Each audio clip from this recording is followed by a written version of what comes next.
La première étape pour le renforcement des fléchisseurs profonds du cou et du positionnement de la langue au repos, c'est de bien positionner la langue au palais. Donc la langue doit épouser le palais derrière les dents, puis vous devez, dans le fond, forcer vers votre palais, mais pas trop, pour pas, dans le fond, avoir de douleur au niveau des muscles de la mâchoire. Donc, faites, pour avoir l'activation au début, faites tout simplement ce bruit ici. Donc, vous remarquez qu'avant que le bruit se produise, votre langue vraiment est au palais. Donc, un coup que ça c'est maîtrisé, vous pouvez passer à la deuxième, troisième puis quatrième étape progressivement. La deuxième étape, c'est de faire un double et si vous êtes capable, un triple menton. Troisième étape, l'autograndissement. Puis, quatrième étape, de soulever la tête un petit peu. Donc, cet exercice-là se fait coucher, tout simplement. Première étape, la langue au palais.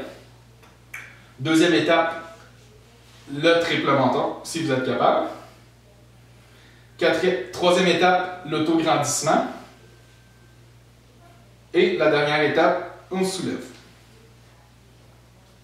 Donc, vous n'avez pas besoin de soulever beaucoup. 1-2 cm, c'est suffisant. L'idéal, c'est de maintenir 10 secondes 10 fois. Donc, 10 séries de 10 secondes au niveau de la contraction.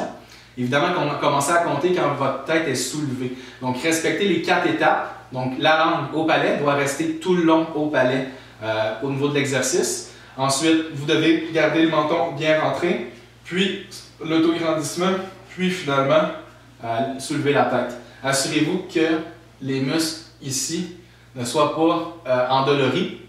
Ça ne devrait pas trop tirer le cou vers l'arrière. Donc, vous devrez vraiment le sentir ici, sous le menton. Voilà.